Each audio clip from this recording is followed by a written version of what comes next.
हमारी आज की कहानी का शीर्षक है बहू बहू होती है बेटी बेटी।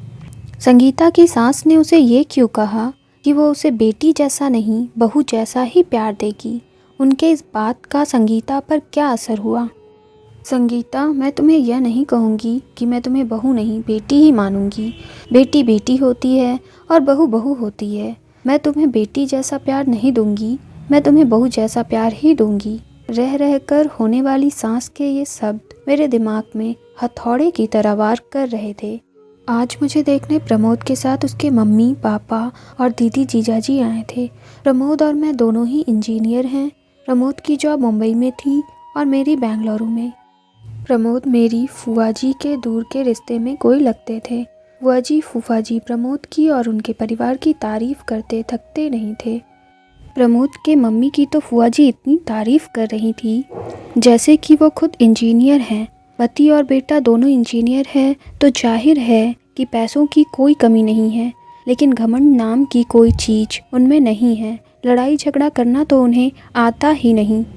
उल्टा उनकी कोशिश हमेशा यही रहती थी कि उनकी वजह से किसी का दिल ना दुखे। खुद इंजीनियर होने के बावजूद और इतना पैसा होने के बावजूद खाना वे स्वयं बनाती हैं। सिर्फ सब्जी आदि काटने के लिए काम वाली की सहायता ले लेती हैं। उनका मानना है कि खाना हमें स्वयं ही बनाना चाहिए ताकि घर के सभी सदस्यों को शुद्ध और सात्विक भोजन मिल सके। इतनी तारीफ सुनकर मुझे मन ही मन लग रहा था कि यदि यह संबंध हो जाता है तो मैं अपने आप को बहुत खुशनसीब समझूंगी, क्योंकि कहा जाता है ना, पति पत्नी के गुण नहीं मिले तो चलता है, लेकिन सास बहू के गुण मिलने चाहिए, तभी वैवाहिक जीवन सुखी रहता है। यही सोचकर मैं मन ही मन बहुत खुश हो रही थी कि मुझे बहुत अच्छी सास मिलने वाली है। लेकिन आज जब उन्होंने बहू जैसा प्यार देने की बात कही तो वो बात किसी के भी समझ में नहीं आ रही थी। आज तक सभी ने यही सुना था कि हर सास ऐसा ही कहती है, तुम मेरी बहू नहीं बेटी हो, मैं तुम्हें बेटी जैसा ही प्यार दूंगी। लेकिन यहाँ तो उल्टा ही हो रहा था। बहू जैसा प्यार। घर में सभी को आशंका हो रही थी कि कहीं वे शादी के बाद फिल्मों वाली ललिता पवार टाइप की सास ना बन जाए। यदि ऐसा हुआ तो मेरा क्या होगा। लेकिन सिर्फ बात को नज़रअंदाज कर दिया जाए तो बाकी सभी बातें अच्छी होने से घर के सभी सदस्यों को लग रहा था कि ये रिश्ता हो जाना चाहिए। और आखिरकार शादी हो गई। मेरी शादी तो हो गई, लेकिन दिमाग में हर वक्त मम्मी जी के ये शब्द, तुम्हें बहू जैसा प्यार नहीं दूंगी, गूंजते रहते थे। इसीलिए मैं मन ही मन डरी हुई थी। मैं प्रमोद से इस बारे में बात नहीं कर सकती थी, क्योंकि मुझे डर था कि कहीं प्रमोद यह न समझ बैठे कि शादी होते ही मैंने मम्मी जी के खिलाफ उनके कान भरना शुरू कर दिए। इसीलिए मैंने मन ही मन फैसला लिया था कि मैं अपना हर काम इतना परफेक्शन से करूंगी कि मम्मी जी को शिकायत का मौका ही नहीं मिलेगा। जब शिकायत का मौका ही नहीं मिलेगा तो वे ललिता पवार नहीं बन पाएंगी। इस बात का मेरे ऊपर इतना असर हुआ कि मैं हर वक्त डरी डरी सी रहने लगी। प्रमोद ने भी 2-3 बार प्रेम से पूछा, क्या बात है, तुम खुश नहीं दिखती, तुम्हें किसी ने कुछ बोला क्या। मैं उन्हें क्या बोलती। मैंने इतना ही कहा, नहीं ऐसी कोई बात नहीं है। नया घर, नया वातावरण, सब कुछ नया होने से शायद मैं अपने आप को एडजस्ट नहीं कर पा रही हूँ। धीरे धीरे सब ठीक हो जाएगा। मम्मी जी पापा जी भी मेरा बहुत ख्याल रख रहे थे, हर वक्त बहुत प्यार से पेश आते। लेकिन मेरे मन में जो बहू जैसा प्यार की गांठ बैठ चुकी थी वो निकल ही नहीं पा रही थी। सब लोग कहते हैं ना कि शादी के बाद कुछ दिनों तक तो ससुराल के सभी लोग अच्छे से ही रहते हैं, असलियत तो धीरे धीरे सामने आती है। अभी तो शुरुआत है, इसीलिए ये लोग प्यार जता रहे हैं। धीरे धीरे मेरा मन इन्हीं सब आशंकाओं से ग्रस्त रहने लगा। शादी के 8-10 दिनों के बाद की बात है। मैं चाय बनाने के लिए दूध निकालने लगी तो ना जाने मेरे हाथों से दूध का पतीला छूट गया। पूरा का पूरा गरम गरम दूध नीचे गिर गया। मैं इतनी ज़्यादा डर गई कि पूछो मत। कहाँ तो मैं सोच रही थी कि मैं हर काम पूरी परफेक्शन से करूँगी, और कहाँ ये दूध। उसमें भी खास बात यह थी कि दूध वाला सिर्फ एक बार सुबह ही दूध लाता था। पैकेट के दूध में मिलावट होने से वो घर में नहीं लाते थे। सभी लोग चाय का इंतज़ार कर रहे थे। पतीला गिरने की आवाज़ सुनकर मम्मी जी ने बाहर से ही आवाज़ लगाई, संगीता क्या हुआ? मैं तो इतनी ज़्यादा डर गई थी कि मेरे मुंह से आवाज़ ही नहीं निकली। तब मम्मी जी खुद किचन में आईं। मम्मी जी को सामने देखकर मैं डर के मारे कांपने लगी।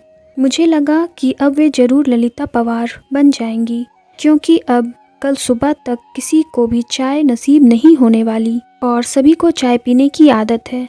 मम्मी जी ने गिरे हुए दूध की तरफ देखा और मेरी तरफ देखा और मैं बम फटने का इंतज़ार करने लगी। बस अब फटा बम, अब फटा बम। लेकिन ये क्या, बम तो फुसका निकला। मम्मी जी मेरे पास आईं और बोलीं, कोई बात नहीं है संगीता, तुम इतना डर क्यों रही हो? तुमने कोई जानबूझकर थोड़ी ही गिराया है दूध, हो जाता है कभी कभी, कोई बात नहीं, तुम रिलैक्स हो जाओ।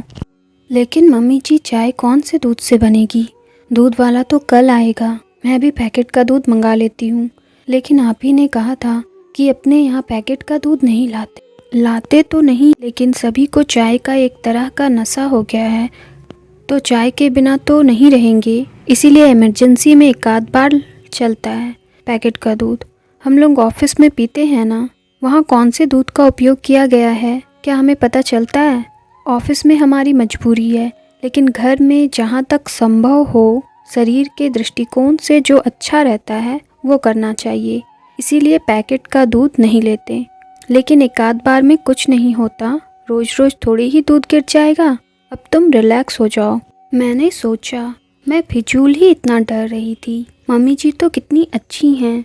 लेकिन दूसरे ही पल सहेली की बात याद आ गई कि ये सब चोचले शादी के शुरुआत में ही होते हैं, आगे आगे देखना होता है क्या?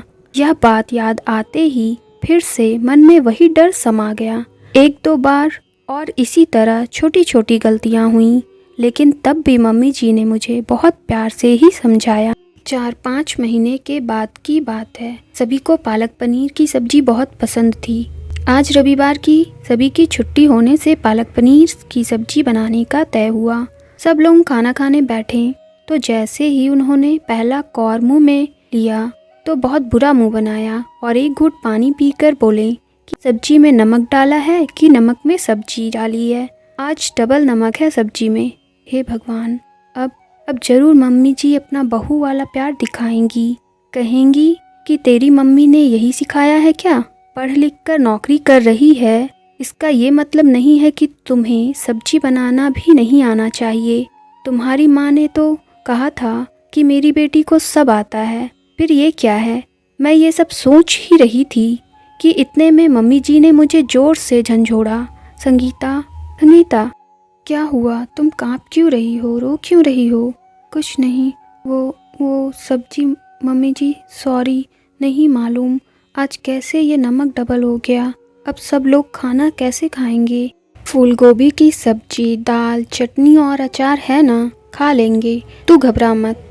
लेकिन आगे से सब्जी बनाते वक्त थोड़ा ख्याल रख लिया कर। दोपहर में जब मैं और मम्मी जी अकेले थे तो वो बोली, शादी हुई है तभी से मैं देख रही हूँ कि तुम फ्री नहीं लग रही हो। ऐसा लगता है कि कहीं खोई खोई सी, डरी डरी सी लगती हो। क्या बात है? यदि तुम मुझे नहीं बताओगी तो हम समस्या का निदान कैसे कर पाएंगे? यहाँ तुम्हारी मम्मी नहीं, लेकिन मैं तो हूँ ना। तुम मुझसे अपने मन की हर बात कर सकती हो। उनके इतने प्रेम से बोलने पर मैं अपने आप को रोक नहीं पाई और रोने लगी। उन्होंने मुझे अपनी बाहों में भर लिया। अब बता, क्या बात है? मम्मी जी, जब आप मुझे देखने आई थी, ने कहा था कि आप मुझे बेटी जैसा नहीं बहू जैसा प्यार करेंगी। हाँ कहा था, तो बहू जैसा प्यार भी कोई प्यार होता है क्या? बहू की छोटी से छोटी गलती पर भी उसे इतना प्रताड़ित किया जाता है कि मानो उससे बहुत बड़ा गुनाह हो गया हो। इसीलिए मुझे लगा कि आप मेरी छोटी से छोटी गलती पर भी महाभारत रचेंगी, इनको मेरे खिलाफ भड़काएंगी। इसी सोच के चलते मैं हर वक्त डरते रहती हूँ कि मुझसे कोई गलती नहीं होनी चाहिए। मुझ पर नाराज होने का आपको कोई मौका नहीं मिलना चाहिए। सच बताऊं तो आज तक मुझसे जो भी गलतियां हुई हैं वो इसी घबराहट के चलते हुई। लेकिन मेरी एक बात समझ में नहीं आई, बहू जैसा प्यार करूँगी ऐसा कहने पर भी आपने आज तक अपना सासूपना नहीं दिखाया और मुझे डांटा भी नहीं।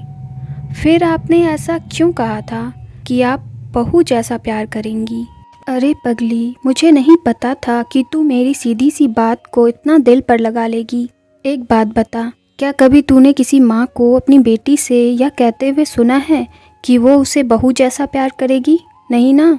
जब हम बेटी को बहू जैसा प्यार नहीं करते हैं तो बहू को बेटी जैसा प्यार क्यों? इसका तो यही मतलब हुआ ना कि हम बेटी को ज़्यादा महत्व देते हैं, बेटी को ज़्यादा प्यार करते हैं। इसीलिए बहू से कहते हैं कि तुझे बेटी बनाएंगे, तुझे बेटी जैसा प्यार देंगे। हम लोग बेटे को ज़्यादा महत्व देते हैं, इसीलिए बेटे को बेटे जैसा ही प्यार देते हैं। कभी भी बेटे से यह नहीं कहते हैं कि तुझे बेटी जैसा प्यार देंगे। यदि हम बेटा और बेटी दोनों को समान समझते हैं तो बेटी को बेटी जैसा प्यार क्यों नहीं दे सकते? मेरी नज़र में जिस तरह बेटी का अपना एक अस्तित्व है, उसी तरह बहू का भी अपना एक अलग अस्तित्व है। मैं बहू को बेटी से किसी भी मामले में कम नहीं समझती। इसीलिए मैंने कहा था कि मैं तुम्हें बेटी जैसा नहीं बहू जैसा प्यार दूंगी। मुझे क्या पता था कि तू उसका गलत मतलब लगा के उस बात को दिल को लगा लेगी। चल अब आंसू पोंछ, नहीं तो मैं सच में फिल्मों वाली ललिता पवार बन जाऊंगी। उन्होंने इस बात को इस अंदाज में कही कि हंसते हंसते हम दोनों का बुरा हाल हो गया। आज मुझे पता चला कि बहू वाला प्यार भी होता है।